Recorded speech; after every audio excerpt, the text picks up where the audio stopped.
pour tout ce qu'il a fait durant toute cette semaine qui vient d'écouler et nous venons de commencer une nouvelle semaine en Jésus.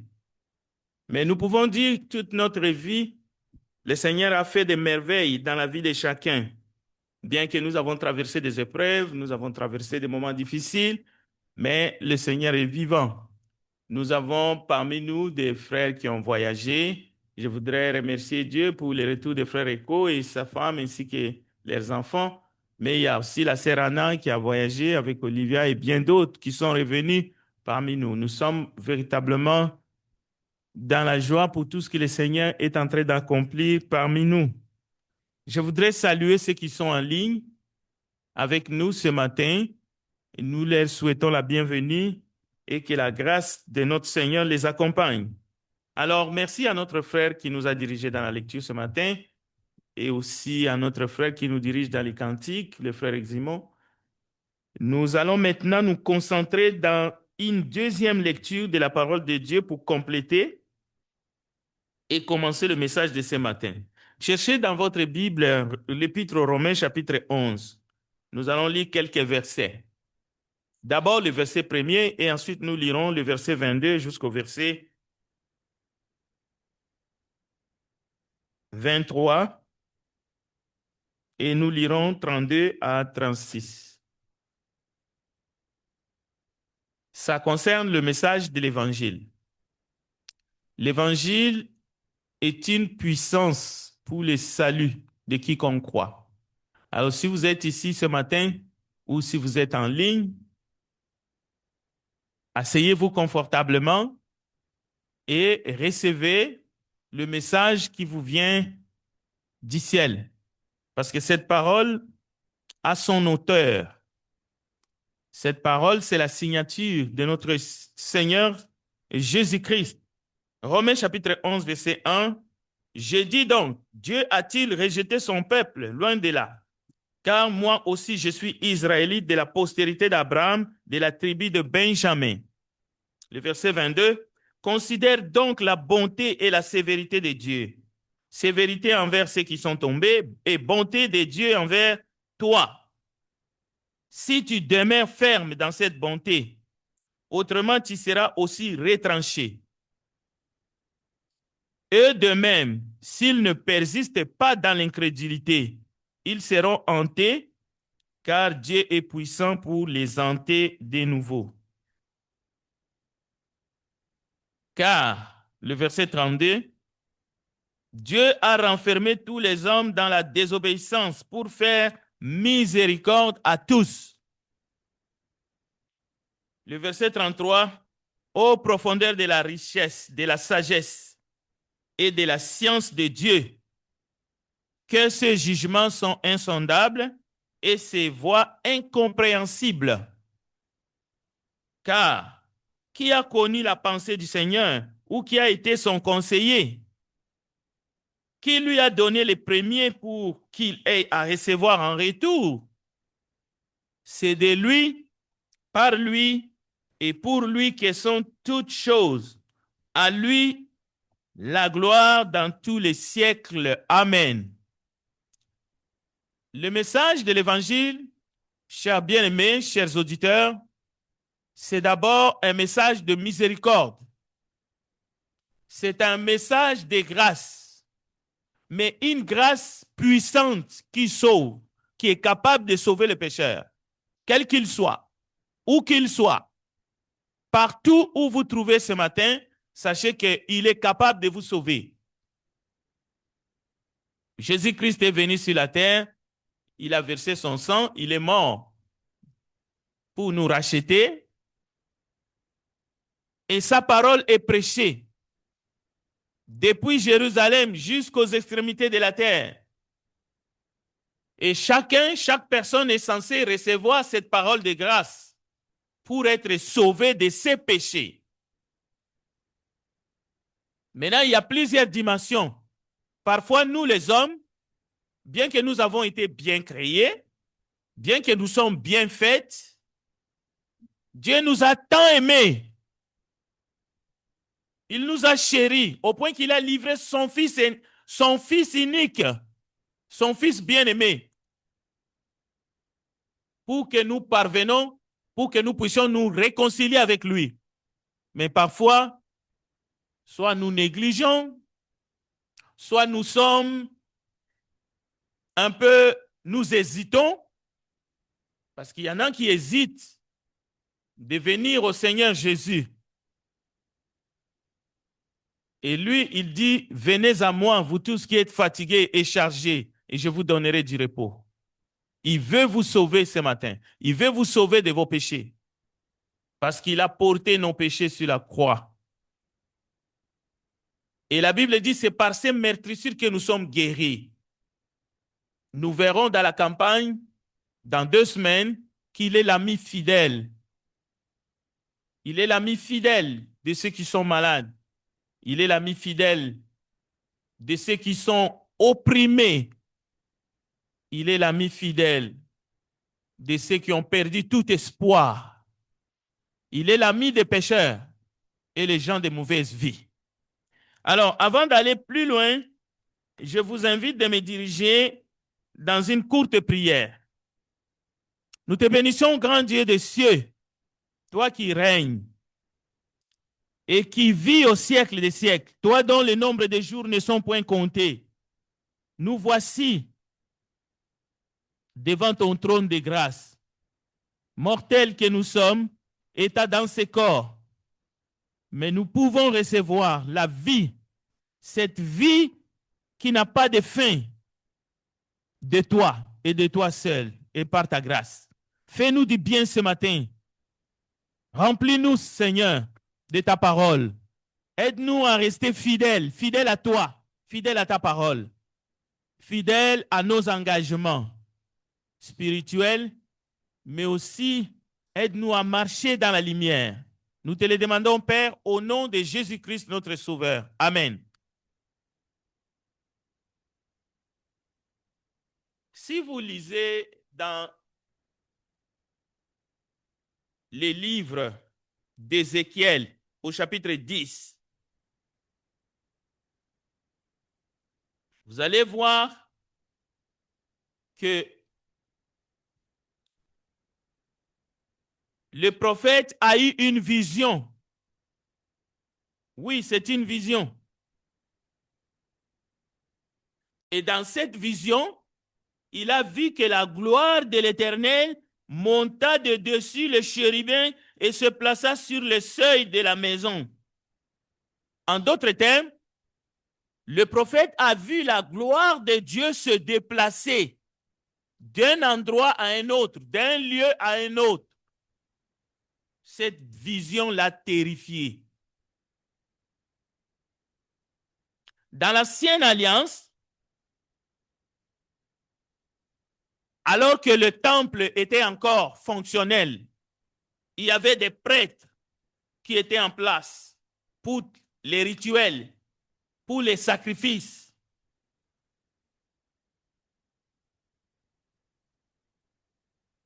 Il est arrivé un moment où Dieu n'était plus honoré en tant que tel.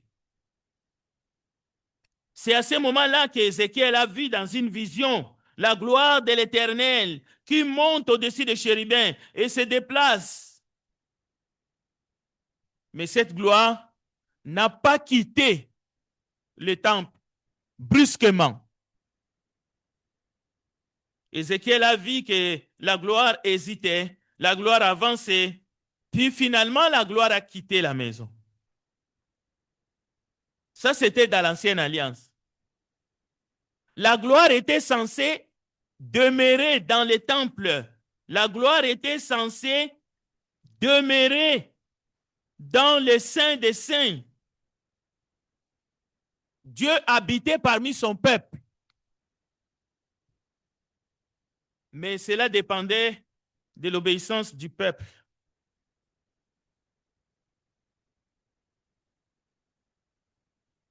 Et aujourd'hui, les temples n'existaient pas. Et avant que les temples soient saccagés, la gloire de Dieu s'est retirée définitivement de ces lieux. Mais dans la nouvelle alliance, dans Jean chapitre 1, verset 14, nous dit la parole de Dieu, la parole a été faite chair et elle a habité parmi nous. Nous avons contemplé sa gloire, la gloire du Fils unique, du Dieu Tout-Puissant.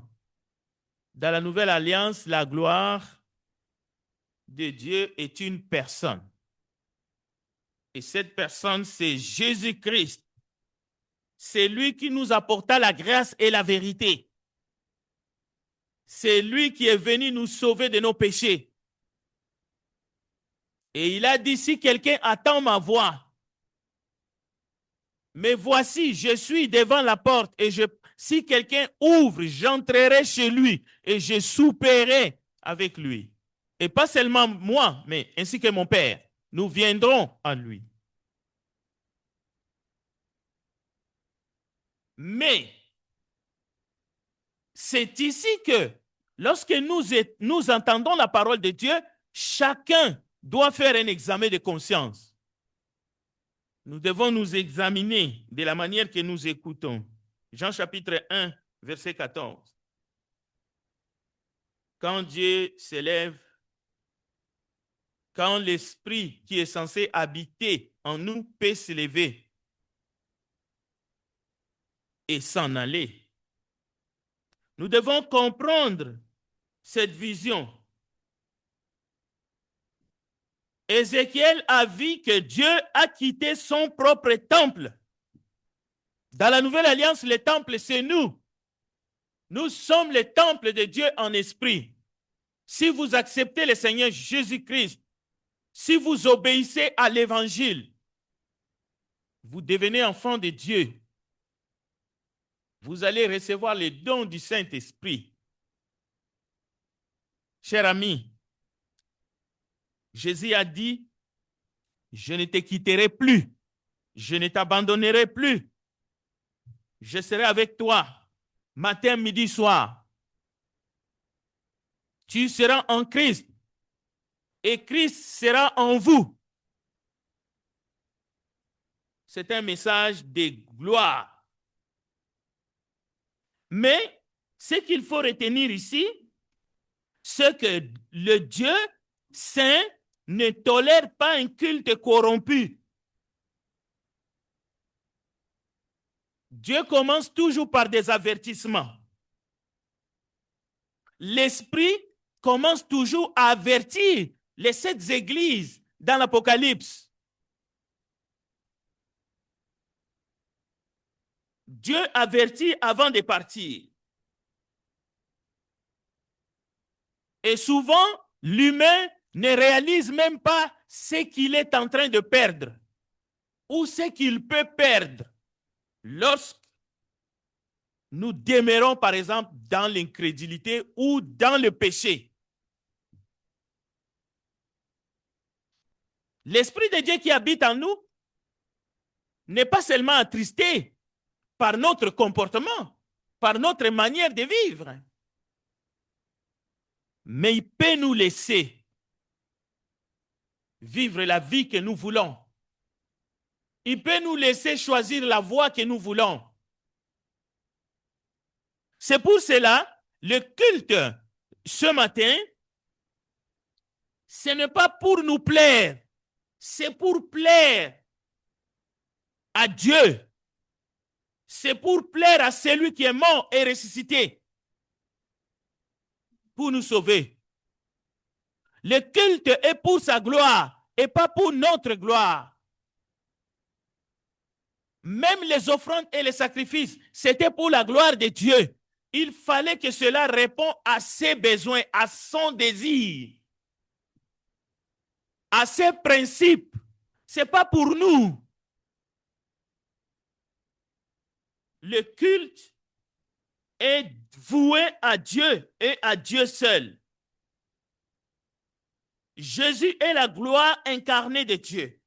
Donc, il vient, il habite parmi nous, il habite en toi, comme la nuée dans les tabernacles. Mais il peut quitter. Il peut s'en aller. Il peut venir comme ce matin, mais vous refusez de l'accueillir. La lumière est venue dans le monde.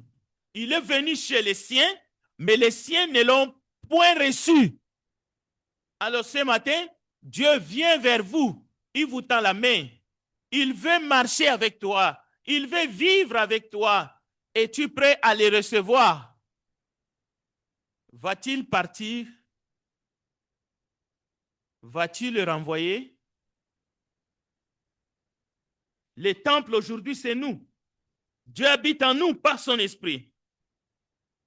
Mais il veut demeurer.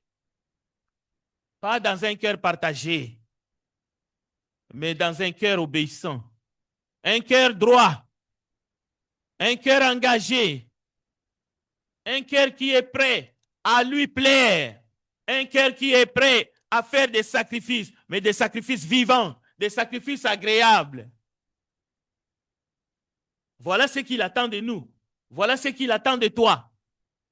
Est-ce que tu es prêt de recevoir le Christ, le Dieu vivant? Est-ce que tu es prêt de le recevoir dans ton cœur? La parole dit, Dieu n'a pas rejeté son peuple. Romains chapitre 11. Il n'y a pas des humains qui sont rejetés par Dieu, quelle que soit leur conduite, quel que soit leur comportement. Même s'ils ont rejeté Dieu, Dieu est toujours disponible pour les sauver. Parce que Dieu, c'est un Dieu de grâce. Dieu nous aime, mais d'un amour infini. C'est seulement les humains qui rejettent Dieu, qui le repoussent de temps en temps, qui fait les petits jeux avec un Dieu d'amour, un Dieu qui nous aime, mais avec constance. Oh mon ami, la fidélité de Dieu ne dépend pas de notre comportement humain. Dieu est constant malgré nos infidélités. Les infidélités de ceux qui sont en Christ. Comme c'était les infidélités du peuple élu, d'un peuple élu, appelé selon sa grâce. Donc, Dieu ne peut agir contre sa propre nature. Il ne peut se contredire lui-même. C'est pour cela que nous lisons dans sa parole, Dieu demeure fidèle à ses promesses. Lorsque nous sommes infidèles, lui demeure fidèle. Dieu est capable de continuer son dessein sans le rebelle. Dieu est capable de continuer son dessein. Même lorsque nous sommes infidèles, lui, il est capable de tirer sa gloire de nos infidélités. C'est ce qui est arrivé dans Deutéronome chapitre 9, verset 14. Dieu dit à Moïse, laisse-moi les détruire et effacer leur nom de dessous les cieux. J'effacerai entièrement la mémoire d'Amalek de dessous les ciels. Et en Exode chapitre 32, verset 9 à 10, écoutez, l'Éternel dit à Moïse, je vois que ce peuple est un peuple réfractaire. Maintenant, laisse-moi faire. Maintenant, laisse-moi faire. Ma colère va s'enflammer contre eux et je vais les faire disparaître, tandis que je ferai de toi une grande nation. Moïse intercéda. Moïse a dit non, ne faites pas ça. Qu'est-ce que les Égyptiens vont dire? Dieu a encore démontré sa grâce. Dieu a retenu sa colère. Dieu n'a pas fait ce qu'il a voulu faire.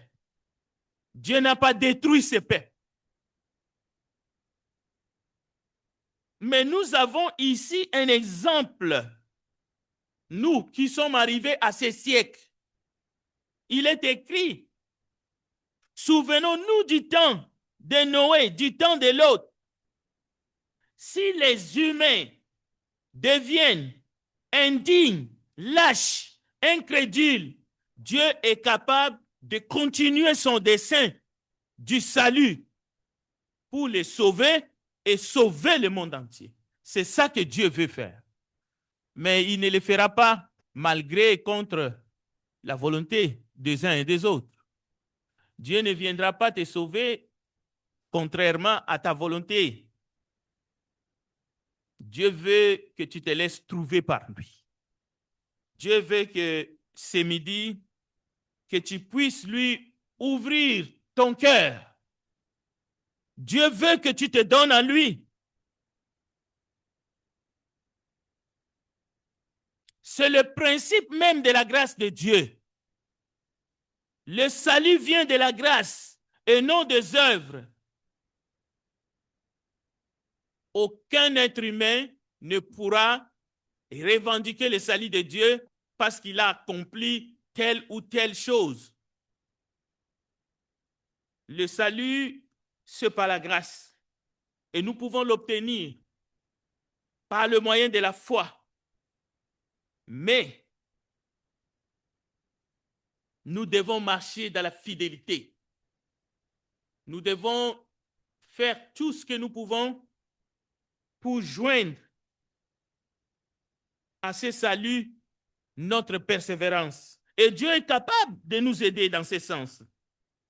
Mais si nous nous retirons, si nous nous relâchons,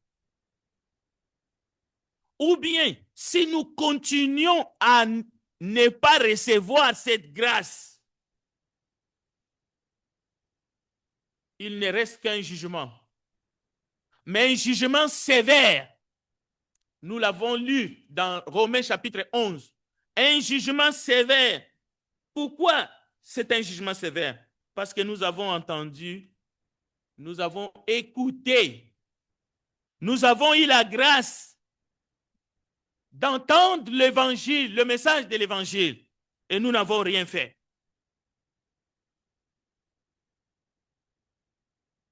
Lorsqu'Israël s'est endurci, les païens, ils sont rentrés en masse.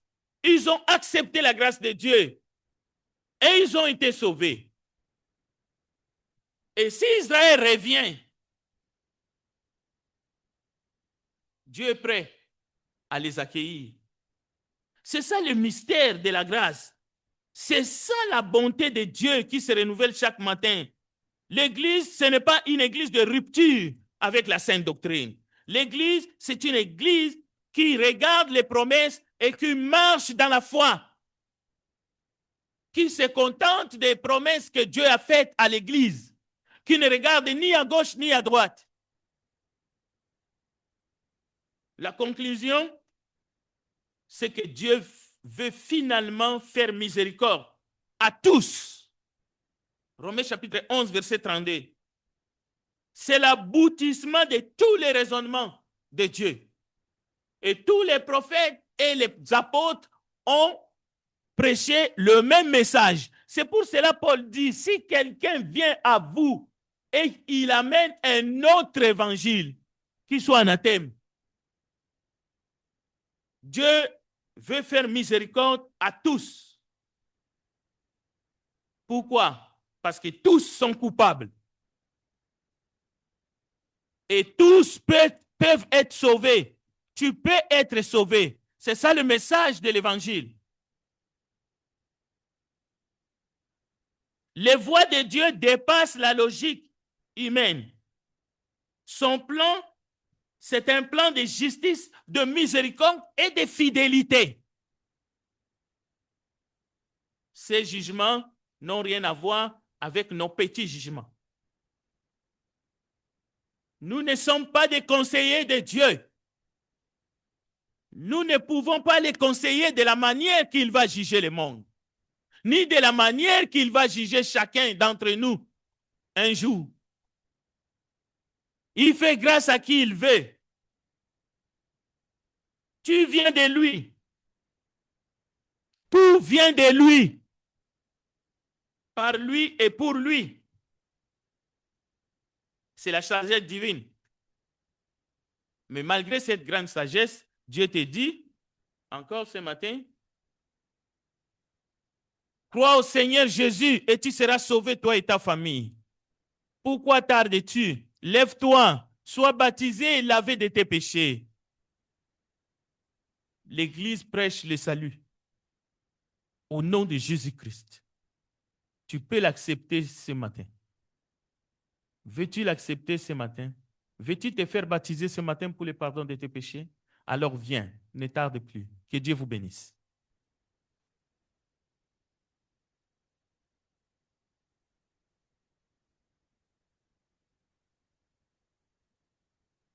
La paix de Dieu est avec chacun.